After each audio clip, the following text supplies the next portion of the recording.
the Crazy from the Heat EP, even though it was so different than what you were used to hearing, it just fit him perfectly. Yeah, I agree. I don't know if I interrupted you, but Oh no, no, that's I think if you isolate that from from other parts of the non-Dave Van Halen equation. So if you listen to those early bootlegs of them as a cover band, and it was more heavier kind of stuff, it was more prog, it was yeah, more Black Sabbathy, and Dave comes in and goes, "I'm going to make this more danceable. It's a yeah, party, yeah, more upbeat." And for better and for worse, without David Lee Roth, Van Halen would have been a really good, 6 to 10 minute a song prog band. yeah, It would not have been as commercially appealing. And you look at the Crazy from the Heat EP, and in small doses like that, Dave is amazing. It's just, if that were a full length, if that was 12 songs of that, it would drive everyone nuts. right. Or do you disagree with that? No, I totally agree. I remember at the time because I was, 19 or 20 when they came out that I thought I was disappointed that there were only four songs. Mm-hmm. But as I got older, I said that was a perfect length. Yeah, I agree. I'm more about being concise and leaving people wanting more. When I was much younger, I'd go, "Oh, if I love this band, I'd love to see them for 2.5 hours live." And now it's like, can you give me your best 35 minutes? Yeah, Can you leave out the drum solo, the guitar solo, the fake leaving the stage and coming back? right.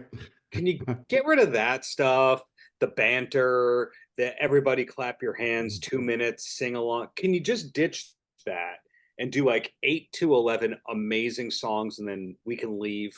That'd be Yeah, great. And you if know, it's Van Halen, I'm not as big on the Van Halen deep cuts as I'm supposed to be.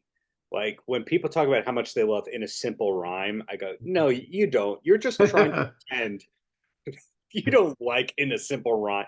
Frank He's- Meyer, who really knows his stuff, who's one of my sources from the book, I think he says that his favorite Van Halen song is In a Simple Rhyme. And I just don't believe anyone who says that. It's not true. now we talked about Crazy from the Heat, the Mhm. EP, but what about the movie? I had heard about that over the years, and as time went on, I read more about it. That whole thing seems crazy to me, and I think it actually, with the right kind of writing, I think that could have worked because Totally. totally funny.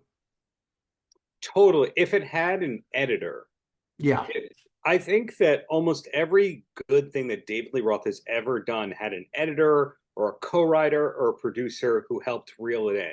Whether yeah, that's Eddie Van Halen, Ted Templeman, there's somebody who has to go, okay, Dave, focus, focus, focus. No, no, no, no, no, no. Focus, Dave.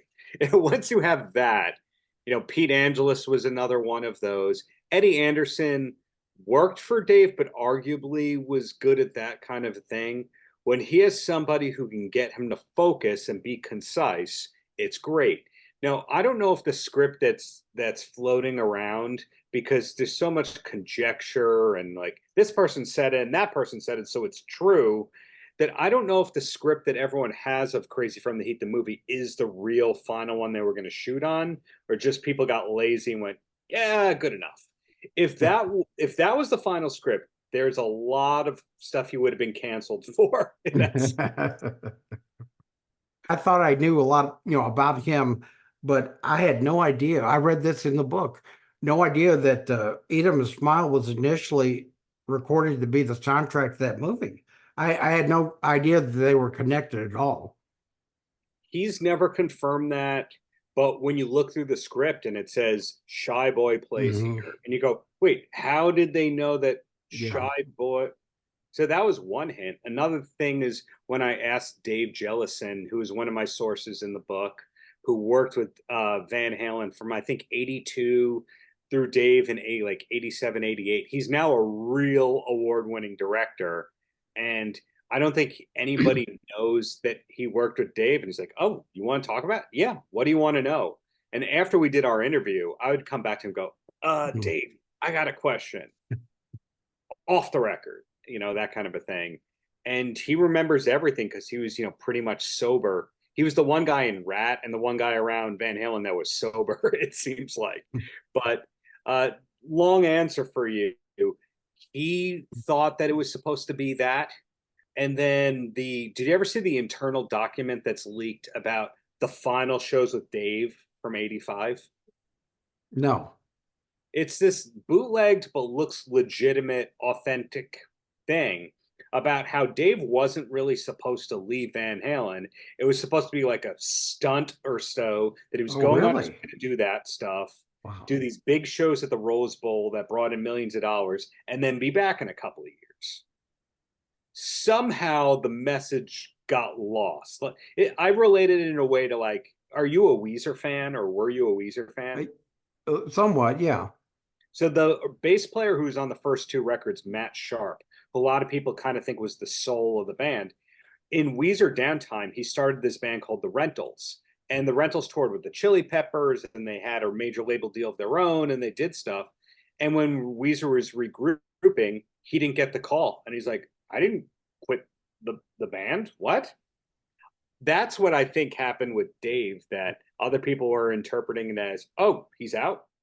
That's a very believable scenario. I could see that. And I had never thought about that. Well, how many singers have Van Halen had that were fired without realizing they were fired? 3? Yeah. Arguably 4 if you count Mitch Malloy.